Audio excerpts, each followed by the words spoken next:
Hello, जय हिंद, नमस्कार दोस्तों। आप सभी का स्वागत है आपके अपने YouTube channel online GK free classes में। आज के इस क्लास में हम रेलवे टेक्नीशियन एग्जाम जो 26 दिसंबर 2024 को हुआ है, इस एग्जाम के अंदर पूछे गए क्वेश्चनों को हमने इस क्लास के अंदर कवर किया है। इसलिए इस क्लास को आपको कंप्लीट देखना है और इस क्लास के एंड में आपको बताना है कि आपके टोटल कितने क्वेश्चन सही होते हैं। और यदि आप इस चैनल से पहली बार जुड़े हैं तो चैनल को कर लेना सब्सक्राइब और बेल आइकन को प्रेस करना, ताकि ऐसी ही शानदार क्लास का नोटिफिकेशन आपको सबसे पहले देखने को मिले।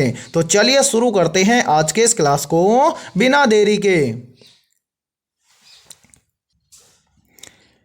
पहला प्रश्न है आप सभी के सामने, नीचे दिए गए विकल्पों में से संबंधित संख्या को चुनिए। यानी कि पहला प्रश्न आप सभी के सामने नंबर एनालॉजी से संबंधित प्रश्न दिया गया है और आपसे पूछा गया है कि 3412 का संबंध है 484 के साथ में, तो 2917 का संबंध किस संख्या के साथ में होगा। तो इस टाइप के प्रश्न को आप एग्जाम में फटाफट से कैसे सोल्व करेंगे, तो वो देखिए। यहाँ पर देखिए मेरे भाई, जब भी इस टाइप का प्रश्न आपको एग्जाम में दिया जाए तो कैसे सोल्व करेंगे। तो सबसे पहले आपको क्या करना है, यहां पर आपको देखना है कि यहां पर 3412 से यहां पर 484 कैसे बनाया गया है। यानी कि जिस प्रकार 3412 से 484 बनाया गया है, सेम उसी प्रकार से हम यहां पर बताएंगे कि 2917 से इस प्रश्न चिन्ह के स्थान पर क्या बनेगा। तो यहां पर देखिए इस प्रश्न को किस लॉजिक के आधार पर सोल्व किया गया है, तो वो देखिए। यहां पर देखिए मेरे भाई, यहाँ पर देखिए, एक मिनट रुकिए। यहाँ पर देखिए कि 3412 से यहाँ पर 484 बनाया गया है। कैसे, तो क्या किया गया है, इस 34 में से इस 12 को पहले घटाया गया है। तो मेरे भाई यहाँ पर देखिए, 34 में से 12 को घटा देंगे तो यहाँ पर कितना बचेगा, तो 34 में से 12 को घटाएंगे तो यहाँ पर बच जाएगा 22। अब 22 से 484 कैसे बनेगा, तो यहाँ पर क्या किया गया है, इस 22 का किया गया है स्क्वायर। 22 का स्क्वायर कितना होता है, 22 का स्क्वायर होता है 484। और मेरे भाई ध्यान से देखिए, 484 आप सभी के सामने दिया गया है। अब क्या करेंगे, यही सेम लॉजिक हम लगाएंगे 2917 के अंदर और इस प्रश्न चिन्ह की वैल्यू ज्ञात करेंगे। तो क्या करेंगे, सबसे पहले तो इस 29 में से इस 17 को घटा देंगे। तो यहां पर देखिए 29 में से क्या करेंगे, 17 को घटा देंगे। तो 29 में से 17 को, मेरे भाई यहां पर 17 है, तो 29 में से 17 को घटाएंगे तो कितना बचेगा, तो 29 में से 17 को घटाएंगे तो यहां पर बच जाएगा 12। अब क्या करेंगे, इस 12 का कर देंगे स्क्वायर। 12 का स्क्वायर कितना होता है, 12 का स्क्वायर होता है 144। यानी कि इस प्रश्न चिन्ह के स्थान पर संख्या भरी जाएगी 144। अब हमें देखना है कि 144 किसी ऑप्शन में है, तो आंसर 144 हमें दिया गया है ऑप्शन बी के अंदर। तो पहले प्रश्न के अंदर ऑप्शन बी हो जाएगा सभी का करेक्ट आंसर। तो उम्मीद करता हूं कि पहला प्रश्न आपको अच्छे से क्लियर हो गया होगा। और जिन भी अभ्यर्थियों का एग्जाम 26 दिसंबर के बाद में होने वाला है, वो भी इस क्लास को एंड तक देखें, क्योंकि इसी टाइप के प्रश्न आपके भी एग्जाम में पूछे जाएंगे और इसी प्रकार से आपको सोल्व करना है। ठीक है, तो चलिए फिर अगला प्रश्न देखते हैं। दूसरा प्रश्न है आप सभी के सामने, नीचे दी गई आकृति में कुल कितने त्रिभुज हैं ज्ञात करें। यानी कि दूसरा प्रश्न आप सभी के सामने काउंटिंग फिगर से संबंधित प्रश्न दिया गया है और आपसे पूछा गया है कि नीचे जो ये वाली आकृति दी गई है, इस आकृति में कुल कितने त्रिभुज हैं। तो इस टाइप के प्रश्न को आप एग्जाम में फटाफट से कैसे सोल्व करेंगे, तो वो देखिए जब भी आपको इस टाइप का प्रश्न एग्जाम में दिया जाए तो आपको क्या करना है, सबसे पहले तो इस तरह की आकृति में सिंगल फलक वाले त्रिभुजों को काउंट करना है। कैसे, तो देखिए यहां पर देखिए, 1 नंबर त्रिभुज हो जाएगा ये, 2 नंबर त्रिभुज हो जाएगा ये, 3 नंबर त्रिभुज हो जाएगा ये, 4 नंबर त्रिभुज हो जाएगा ये और 5 नंबर त्रिभुज हो जाएगा ये। यानी कि सिंगल फलक वाले कितने त्रिभुज हैं, 5 त्रिभुज हैं। अब हम क्या करेंगे, अब हम काउंट करेंगे डबल फलक वाले त्रिभुज। तो यहां पर देखिए मेरे भाई, डबल फलक वाले त्रिभुज हैं, देखिए 2 नंबर त्रिभुज और 3 नंबर त्रिभुज, इन दोनों को मिलाकर एक त्रिभुज बन रहा है। तो आंसर बिल्कुल बन रहा है, तो यहां पर हम कर देंगे +1। ठीक है, उसके बाद में देखिए 3 नंबर त्रिभुज और 4 नंबर त्रिभुज, इन दोनों को मिलाकर एक त्रिभुज ये वाला बन रहा है। बोलो बन रहा है, तो हाँ सर बिल्कुल बन रहा है। तो यहां पर हम क्या कर देंगे, +1 और कर देंगे। इसी के साथ में देखिए 4 नंबर त्रिभुज और 5 नंबर त्रिभुज, इन दोनों को मिलाकर एक त्रिभुज बन रहा है। कौन सा? तो ये वाला। देखिए मेरे भाई 5 नंबर त्रिभुज और 4 नंबर त्रिभुज, इन दोनों को मिलाकर एक ये वाला त्रिभुज बन रहा है। तो बिल्कुल सर यहाँ पर एक त्रिभुज बन रहा है। फिर क्या करेंगे?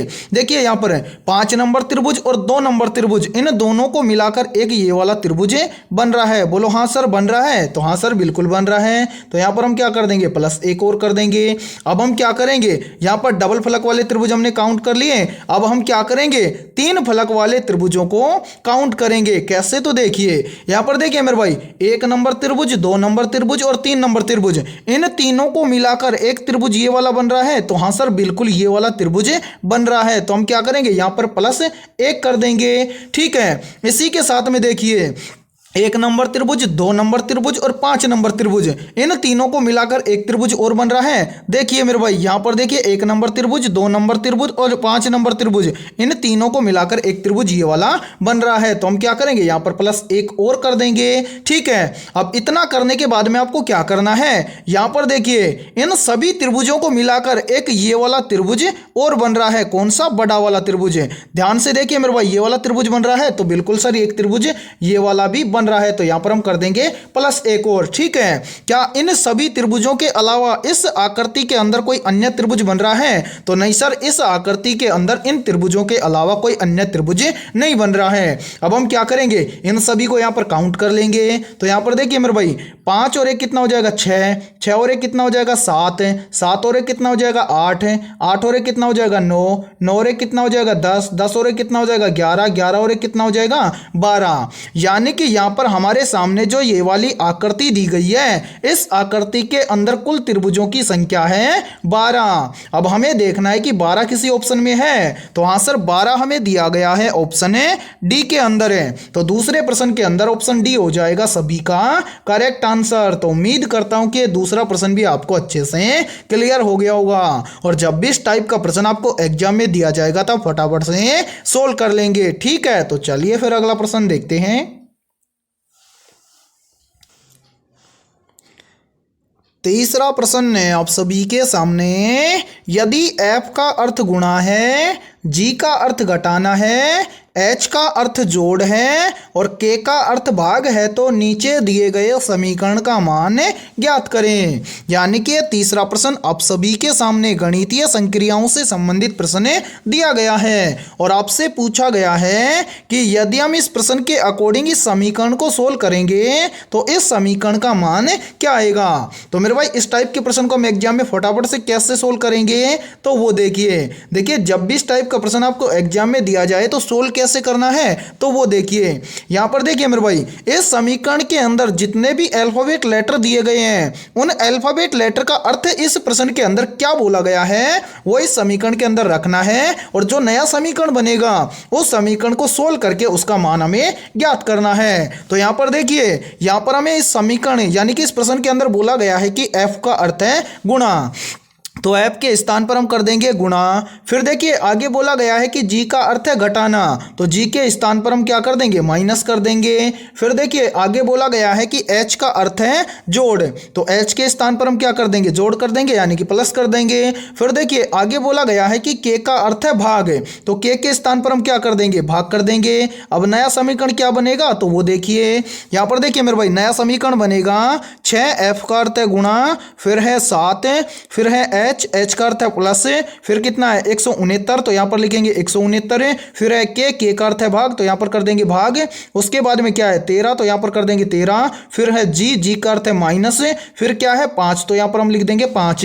ये बन गया नया समीकरण। अब हम क्या करेंगे? समीकरण को सोल्व करेंगे। तो यहाँ पर देखिए सबसे पहले हम क्या करेंगे? यहाँ पर 13 का भाग देंगे 169 के अंदर, तो यहाँ पर देखिए 13 का भाग 169 में देंगे तो ये चला जाएगा 13 बार। ठीक है। उसके बाद में यहाँ पर देखिए क्या करेंगे? भाग करने के बाद में गुणा करेंगे, तो यहाँ पर 6 और 7 का आपस में गुणा करेंगे तो यहाँ पर हो जाएगा 6 7 42। ठीक है। बीच में बच जाएगा प्लस।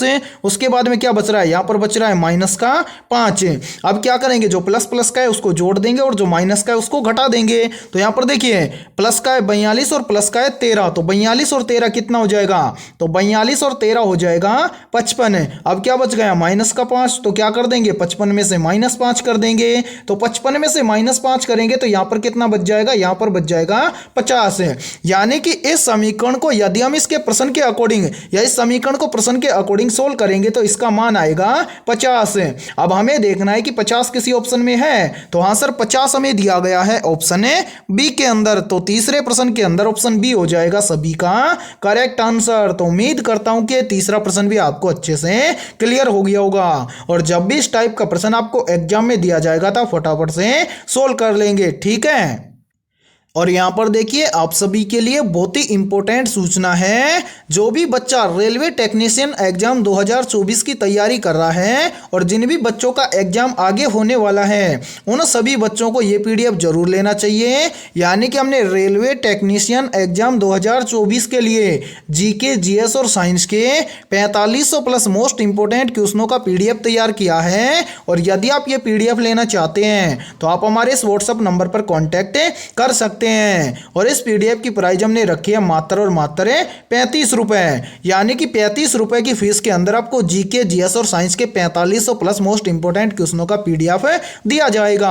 और इन 4500 प्लस क्वेश्चनों के अलावा आपको करंट अफेयर्स के लगभग 1500 प्लस क्वेश्चन दिए जाएंगे, यानी कि लगभग आपको 35 रुपए के अंदर 6000 प्लस मोस्ट इंपोर्टेंट क्वेश्चनों का पीडीएफ दिया जाएगा। और मेरे भाई आपके जीके, जीएस, साइंस और करंट अफेयर्स के जो टेक्नीशियन एग्जाम के अंदर 50 क्वेश्चन पूछे जाते हैं, लगभग यदि आप इन 6000 क्वेश्चनों को अच्छे से तैयार करके जाओगे तो इन 50 में से आप 48 प्लस क्वेश्चनों को कवर करोगे। तो मेरे भाई ये क्वेश्चन आपके लिए रामबाण साबित होने वाले हैं। तो जल्दी से जाइए और इस व्हाट्सएप नंबर पर आप कांटेक्ट करके इस पीडीएफ को ले सकते हैं। और जिन बच्चों ने इस पीडीएफ को लिया है उन बच्चों को एग्जाम के अंदर जीके, जीएस और साइंस के क्वेश्चन और करंट अफेयर्स के जितने भी क्वेश्चन पूछे गए हैं ऐसे कि ऐसे एग्जाम के अंदर मिले हैं, ठीक है। तो आप लेना चाहते हैं तो इस व्हाट्सएप नंबर पर कांटेक्ट कर सकते हैं। तो चलिए फिर अगला प्रश्न देखते हैं। चौथा प्रश्न है आप सभी के सामने, उस वैनारे का चयन करें जो दिए गए शब्दों के बीच संबंध को सही ढंग से निरूपित करता है। यानी कि चौथा प्रश्न आप सभी के सामने वेन डायग्राम से संबंधित प्रश्न दिया गया है और आपसे पूछा गया है कि ग्रेफाइट, कार्बन और हीरा का सही वेन डायग्राम किस तरह का बनेगा। तो मेरे भाई इस टाइप के प्रश्न को आप एग्जाम में फटाफट से कैसे सोल्व करेंगे तो वो देखिए आपको जब भी एग्जाम में वेन डायग्राम से संबंधित प्रश्न दिया जाए तो आपको क्या करना है, जिन शब्दों से आपको वेन डायग्राम तैयार करना है उन शब्दों को आपको ध्यान से देखना है और यह पता लगाना है कि उन शब्दों के बीच में कोई रिलेशन है क्या। रिलेशन देखने से क्या होगा, आपको वेन डायग्राम बनाने में बहुत आसानी होगी। तो यहां पर देखिए हमें वेन डायग्राम किन किन शब्दों से बनाना है। तो पहला शब्द है ग्रेफाइट, दूसरा शब्द है कार्बन और तीसरा शब्द है हीरा। अब क्या करेंगे, इन तीनों शब्दों के बीच में रिलेशन देखेंगे। तो मेरे भाई यहां पर देखिए क्या ग्रेफाइट और कार्बन इन दोनों के बीच में कोई रिलेशन है। तो हाँ सर ग्रेफाइट और कार्बन के बीच में रिलेशन है। क्या रिलेशन है, तो जो ग्रेफाइट होता है ये क्या होता है, कार्बन का अपर रूप होता है, ठीक है। इसी प्रकार से हम क्या करेंगे, कार्बन और हीरा इन दोनों के बीच में रिलेशन देखेंगे। तो क्या कार्बन और हीरा इन दोनों के बीच में कोई रिलेशन है। तो हाँ सर कार्बन और हीरा इन दोनों के बीच में भी रिलेशन है। क्या रिलेशन है, तो जो हीरा होता है ये भी क्या होता है, कार्बन का अपर रूप होता है। अब इसी प्रकार से हम क्या करेंगे, यहाँ पर ग्रेफाइट और हीरा इन दोनों के बीच में रिलेशन देखेंगे।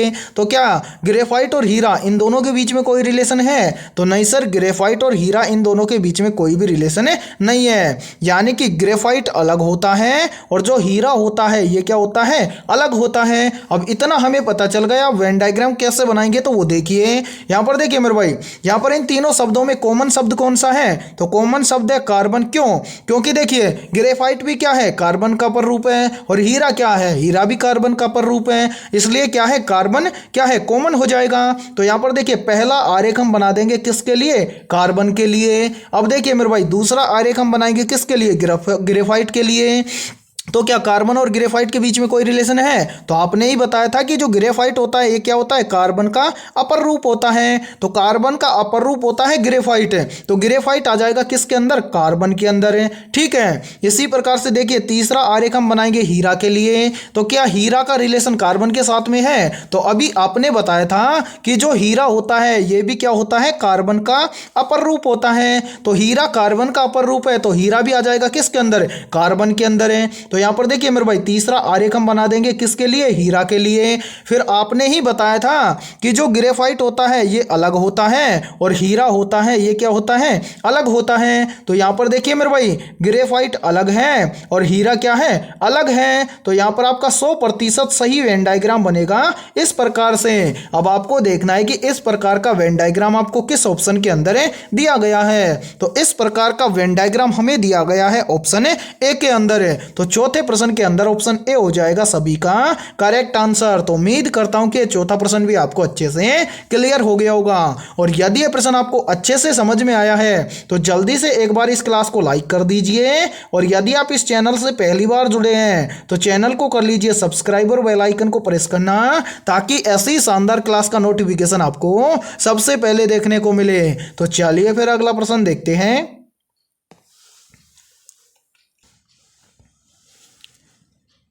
पांचवा प्रश्न है आप सभी के सामने। नीचे दिए गए प्रश्न में प्रश्न चिन्ह के स्थान पर आने वाली संबंधित संख्या को ज्ञात करें। यानी कि पांचवा प्रश्न आप सभी के सामने नंबर एनालॉजी से संबंधित प्रश्न दिया गया है और आपसे पूछा गया है कि इस प्रश्न चिन्ह के स्थान पर कौन सी संख्या आएगी। तो मेरे भाई इस टाइप के प्रश्न को आप एग्जाम में कैसे सोल्व करेंगे? तो वो देखिए 90% स्टूडेंट तो ऐसे होंगे जो इस टाइप के प्रश्न को एग्जाम में देखकर छोड़ देंगे। क्यों? क्योंकि उनको ये बड़ी बड़ी संख्या वाले एनालॉजी के क्वेश्चन दिए जाते हैं तो इस टाइप के प्रश्न को एग्जाम में सोल्व नहीं कर पाते हैं। क्यों? क्योंकि उनको लॉजिक ही नहीं आता है कि इस टाइप के प्रश्न को हम एग्जाम में सोल्व कैसे करें। लेकिन आप सभी इस टाइप के प्रश्न को एग्जाम के अंदर नहीं छोड़ के आएंगे और मात्र 2 से 3 सेकंड में इस टाइप के प्रश्न को सोल्व करेंगे। कैसे? तो वो देखिए मेरे भाई जब भी आपको इस टाइप की बड़ी बड़ी संख्या वाले क्वेश्चन दिए जाएं तो करना क्या है? सबसे पहले तो आपको यहां पर देखना है कि यहां पर 9278 का संबंध 30 के साथ में कैसे है। यानी कि जिस प्रकार 9278 का संबंध 30 के साथ में है उसी प्रकार से हम यहां पर बताएंगे कि 9518 का संबंध किस संख्या के साथ में होगा। तो जब भी इस टाइप का प्रश्न आपको एग्जाम में दिया जाए तो सोल्व कैसे करना है? सबसे पहले तो बड़ी संख्या से छोटी संख्या बनाने के लिए आपको क्या करना है? बड़ी संख्या दी जाए उसकी सभी संख्याओं को एक बार आपस में जोड़कर देख लेना है। तो यहां पर देखिए मेरे भाई 9278 की सभी संख्याओं को आपस में जोड़ेंगे तो टोटल कितना बनेगा? तो यहां पर देखिए 9 + 2 कितना हो जाएगा? 11, 11 + 7 कितना हो जाएगा? 18, 18 + 8 कितना हो जाएगा? तो 18 + 8 हो जाएगा 26। यानी कि 9278 की सभी संख्याओं को हम जोड़ते हैं तो टोटल आता है 26। अब 26 से 30 कैसे बनेगा? तो यहां पर देखिए यदि हम 26 के अंदर क्या कर दें? +4 कर दें तो 26 और 4 हो जाएगा 30। और ध्यान से देखिए 30 यहां पर आप सभी के सामने दिया गया है। अब क्या करेंगे? यही सेम लॉजिक हम लगाएंगे 9518 के अंदर और इस प्रश्न चिन्ह की वैल्यू ज्ञात करेंगे। तो क्या करेंगे? 9518 की सभी संख्याओं को पहले एक बार आपस में जोड़ देंगे। तो यहां पर देखिए 9 + 5 कितना हो जाएगा? तो 9 और 5 हो जाएगा 14, 14 + 1 कितना हो जाएगा? 15, 15 और 8 कितना हो जाएगा? तो 15 और 8 हो जाएगा 23। ठीक है, अब क्या करेंगे? जिस प्रकार से 26 के अंदर +4 किया है तो 23 के अंदर भी कर देंगे +4। तो 23 और 4 कितना हो जाएगा? तो 23 और 4 हो जाएगा 27। यानी कि इस प्रश्न चिन्ह के स्थान पर संख्या भरी जाएगी 27। अब हमें देखना है कि 27 किसी ऑप्शन में है तो हाँ सर 27 हमें दिया गया है ऑप्शन ए के अंदर है। तो पांचवें प्रश्न के अंदर ऑप्शन ए हो जाएगा सभी का करेक्ट आंसर। तो उम्मीद करता हूं कि पांचवा प्रश्न भी आपको अच्छे से क्लियर हो गया होगा और जब भी इस टाइप का प्रश्न आपको एग्जाम में दिया जाएगा तो फटाफट से सोल्व कर लेंगे। ठीक है, तो चलिए फिर अगला प्रश्न देखते हैं। छठा प्रश्न है आप सभी के सामने। निम्न में से विद्युत प्रतिरोध का एसआई मात्रक क्या होता है? मोस्ट इंपोर्टेंट प्रश्न है ये। ऑप्शन ए है ओम, ऑप्शन बी है वोल्ट, ऑप्शन सी है वाट और ऑप्शन डी है एम्पियर।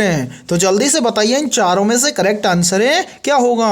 पूछा गया है कि निम्न में से विद्युत प्रतिरोध का एसआई मात्रक क्या होता है। तो यहाँ पर देखिए छठे प्रश्न के अंदर करेक्ट आंसर हो जाएगा सभी का ऑप्शन है ए, यानी कि विद्युत प्रतिरोध का एसआई मात्रक होता है ओम। तो छठे प्रश्न के अंदर करेक्ट आंसर हो जाएगा सभी का ऑप्शन है ए। तो चलिए फिर अगला प्रश्न देखते हैं।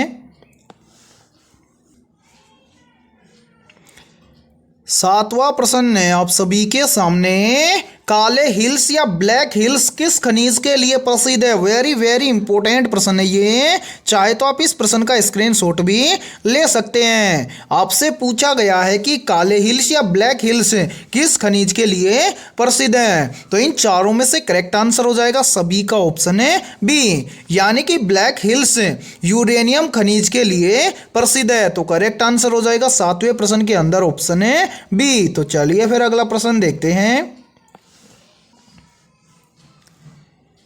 आठवां प्रश्न है आप सभी के सामने, भारत का सबसे बड़ा जनजाति समुदाय कौन सा है। ऑप्शन ए है संथाल, ऑप्शन बी है भील, ऑप्शन सी है गोंड और ऑप्शन डी है नागा। तो यहाँ पर देखिए इन चारों में से करेक्ट आंसर हो जाएगा सभी का ऑप्शन है बी, यानी कि भारत का सबसे बड़ा जनजाति समुदाय है भील। तो करेक्ट आंसर हो जाएगा आठवें प्रश्न के अंदर सभी का ऑप्शन है बी। तो चलिए फिर अगला प्रश्न देखते हैं। नौवां प्रश्न है आप सभी के सामने, अंतरराष्ट्रीय मुद्रा कोष यानी कि IMF की स्थापना कब हुई थी। ऑप्शन ए 1944 में, ऑप्शन बी है 1945 में, ऑप्शन सी है 1946 में और ऑप्शन डी है 1947 में। तो जल्दी से बताइए इन चारों में से करेक्ट आंसर है क्या होगा। आपसे पूछा गया है कि अंतरराष्ट्रीय मुद्रा कोष यानी कि IMF की स्थापना कब हुई थी। तो यहाँ पर देखिए इन चारों में से करेक्ट आंसर हो जाएगा सभी का ऑप्शन है ए, यानी कि अंतरराष्ट्रीय मुद्रा कोष की स्थापना हुई थी 1944 में। तो करेक्ट आंसर हो जाएगा सभी का ऑप्शन है ए। और यहाँ पर देखिए यदि ये क्लास आपको पसंद आ रही है तो जल्दी से एक बार इस क्लास को लाइक कर दीजिए, और यदि आप इस चैनल से पहली बार जुड़े हैं तो चैनल को कर लीजिए सब्सक्राइब और बेल आइकन को प्रेस करना, ताकि ऐसी शानदार क्लास का नोटिफिकेशन आपको सबसे पहले देखने को मिले। तो चलिए फिर अगला प्रश्न देखते हैं। 10वां प्रश्न है आप सभी के सामने, विश्व का सबसे बड़ा नदी द्वीप कौन सा है। ऑप्शन ए है मांजुली, ऑप्शन बी है ब्रह्मपुत्र, ऑप्शन सी है सेंटेलना और ऑप्शन डी है अंडमान। तो यहाँ पर देखिए इन चारों में से करेक्ट आंसर हो जाएगा सभी का ऑप्शन है ए, यानी कि विश्व का सबसे बड़ा नदी द्वीप है मांजुली। तो करेक्ट आंसर हो जाएगा 10वें प्रश्न के अंदर ऑप्शन है ए। तो चलिए फिर अगला प्रश्न देखते हैं। 11वां प्रश्न है आप सभी के सामने, ग्रीन हाउस प्रभाव का मुख्य कारण कौन सी गैस है। मोस्ट इंपोर्टेंट प्रश्न है ये, तो जल्दी से बताइए इन चारों में से करेक्ट आंसर है क्या होगा। आपसे पूछा गया है कि ग्रीन हाउस प्रभाव का मुख्य कारण है कौन सी गैस है। तो जिस भी अभ्यर्थी ने 11वें प्रश्न के अंदर ऑप्शन सी को चूज किया है तो उन सभी का करेक्ट आंसर हो जाएगा ऑप्शन है सी, यानी कि ग्रीन हाउस प्रभाव के लिए मुख्य कार्बन डाइऑक्साइड गैस क्या होती है, मुख्य कारण होती है। तो करेक्ट आंसर हो जाएगा 11वें प्रश्न के अंदर सभी का ऑप्शन है सी। तो चलिए फिर अगला प्रश्न देखते हैं। 12वां प्रश्न है आप सभी के सामने, मानव शरीर में सबसे छोटा अस्थि कौन सा है। ऑप्शन ए है स्टेपीज, ऑप्शन बी है ह्यूमरस, ऑप्शन सी है फीमर और ऑप्शन डी है रेडियस। तो जल्दी से बताइए इन चारों में से करेक्ट आंसर है क्या होगा। आपसे पूछा गया है कि मानव शरीर में सबसे छोटा अस्थि कौन सा है। तो मेरे भाई इन चारों में से करेक्ट आंसर हो जाएगा सभी का ऑप्शन है ए, यानी कि मानव शरीर में सबसे छोटा अस्थि होता है स्टेपीज। तो करेक्ट आंसर हो जाएगा 12वें प्रश्न के अंदर सभी का ऑप्शन है ए। और मेरे भाई देखिए इस प्रश्न को एग्जाम में इस तरह से भी पूछा जाता है कि मानव शरीर की सबसे छोटी हड्डी कौन सी है। तो याद रखना, मानव शरीर की सबसे छोटी हड्डी है स्टेपीज। और ये मानव शरीर में कहां पर पाई जाती है? तो याद रखना, जो स्टेपीज हड्डी होती है ये मानव शरीर के कान में पाई जाती है। ठीक है, तो करेक्ट आंसर हो जाएगा इस प्रश्न का ऑप्शन है ए। तो चलिए फिर अगला प्रश्न देखते हैं। 13वां प्रश्न है आप सभी के सामने, ओजोन परत में छेद किस गैस के कारण होता है? ऑप्शन ए है CFC गैस के कारण है, ऑप्शन बी है CO2 गैस के कारण है, ऑप्शन सी है CH4 गैस के कारण है, और ऑप्शन डी है N2O गैस के कारण है। तो यहां पर देखिए इन चारों में से करेक्ट आंसर हो जाएगा सभी का ऑप्शन है ए, यानी कि ओजोन परत में CFC गैस के कारण छेद होता है। तो करेक्ट आंसर हो जाएगा 13वें प्रश्न के अंदर सभी का ऑप्शन है ए। तो चलिए फिर अगला प्रश्न देखते हैं। 14वां प्रश्न है आप सभी के सामने, मनुष्य के मस्तिष्क में स्मृति के लिए कौन सा भाग जिम्मेदार है? तो यहां पर देखिए इन चारों में से करेक्ट आंसर हो जाएगा सभी का ऑप्शन है बी, यानी कि मनुष्य के मस्तिष्क में स्मृति के लिए कौन सा भाग जिम्मेदार है? तो वो है हिपोकैम्पस। करेक्ट आंसर हो जाएगा 14वें प्रश्न के अंदर सभी का ऑप्शन है बी। और मेरे भाई इस क्लास के अंदर आपको एंड तक बने रहना है, क्योंकि इस क्लास के अंदर बहुत ही इंपॉर्टेंट क्वेश्चन होने वाले हैं।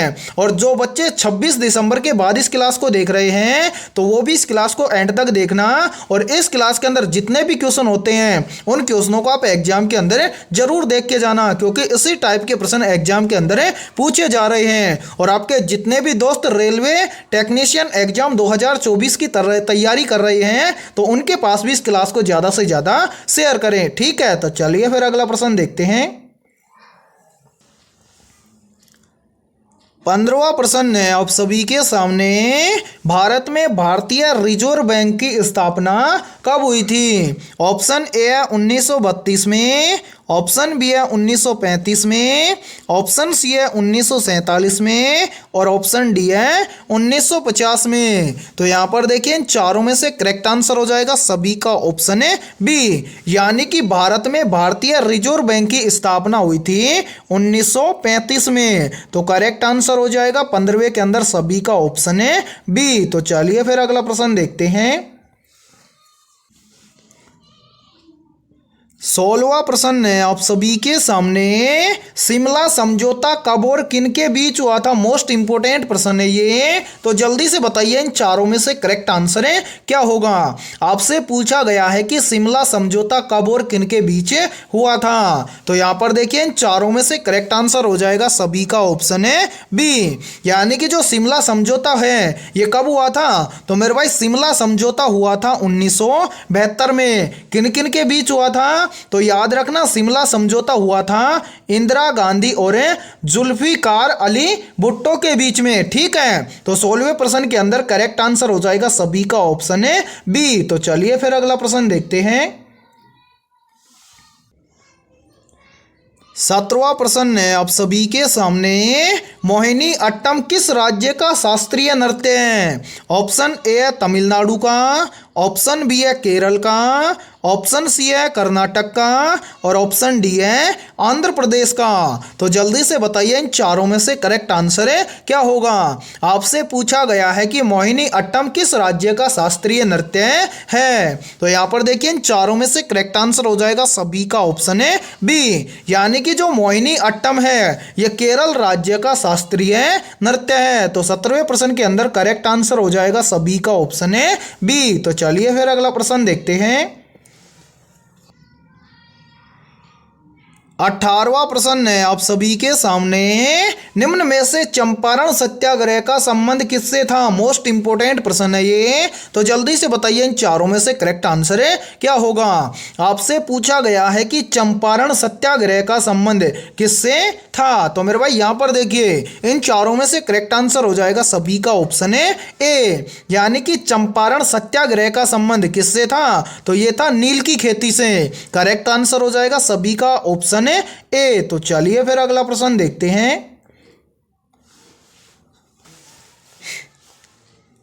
19वां प्रश्न है आप सभी के सामने, रेडियोधर्मिता की खोज किसने की थी? बहुत ही इंपॉर्टेंट प्रश्न है ये। तो यहाँ पर देखिए इन चारों में से करेक्ट आंसर हो जाएगा सभी का ऑप्शन है सी, यानी कि रेडियोधर्मिता की खोज की थी वैज्ञानिक हेनरी बैकरेल ने। तो 19वें प्रश्न के अंदर करेक्ट आंसर हो जाएगा सभी का ऑप्शन है सी। और यहाँ पर देखिए आप सभी के लिए बहुत ही इंपॉर्टेंट सूचना है, जिन भी अभ्यर्थियों का एग्जाम 26 दिसंबर के बाद में होने वाला है उन सभी बच्चों के लिए हमने जीके, जीएस और साइंस के लगभग 4500 प्लस मोस्ट इंपॉर्टेंट क्वेश्चनों का पीडीएफ तैयार किया है। यदि आप ये 4500 प्लस क्वेश्चनों का पीडीएफ लेना चाहते हैं तो आप हमारे इस व्हाट्सएप नंबर पर कॉन्टैक्ट कर सकते हैं। व्हाट्सएप नंबर है 7374826893। ये हमारा व्हाट्सअप नंबर है। इस व्हाट्सअप नंबर पर आप कांटेक्ट करके इन 4500 प्लस क्वेश्चनों के पीडीएफ को आप ले सकते हैं। और इस पीडीएफ की प्राइस हमने रखी है मात्र और मात्र 35 रुपए, यानी कि 35 रुपए की फीस के अंदर आपको 4500 प्लस जीके, जीएस और साइंस के क्वेश्चनों का पीडीएफ मिलने वाला है। और इन 4500 प्लस क्वेश्चनों के अलावा आपको 1500 प्लस करंट अफेयर्स के क्वेश्चनों का पीडीएफ बिल्कुल फ्री के अंदर दिया जाएगा, यानी कि 35 रुपए के अंदर आपको लगभग 6000 प्लस मोस्ट इंपोर्टेंट क्वेश्चनों का पीडीएफ दिया जाएगा। और आपके एग्जाम के अंदर जितने भी क्वेश्चन आएंगे वो लगभग इन 6000 क्वेश्चनों में से कवर हो जाएंगे। तो जल्दी से जाइए और इस व्हाट्सएप नंबर पर आप कांटेक्ट करके इस पीडीएफ को ले सकते हैं। ठीक है, तो चलिए फिर अगला प्रश्न देखते हैं।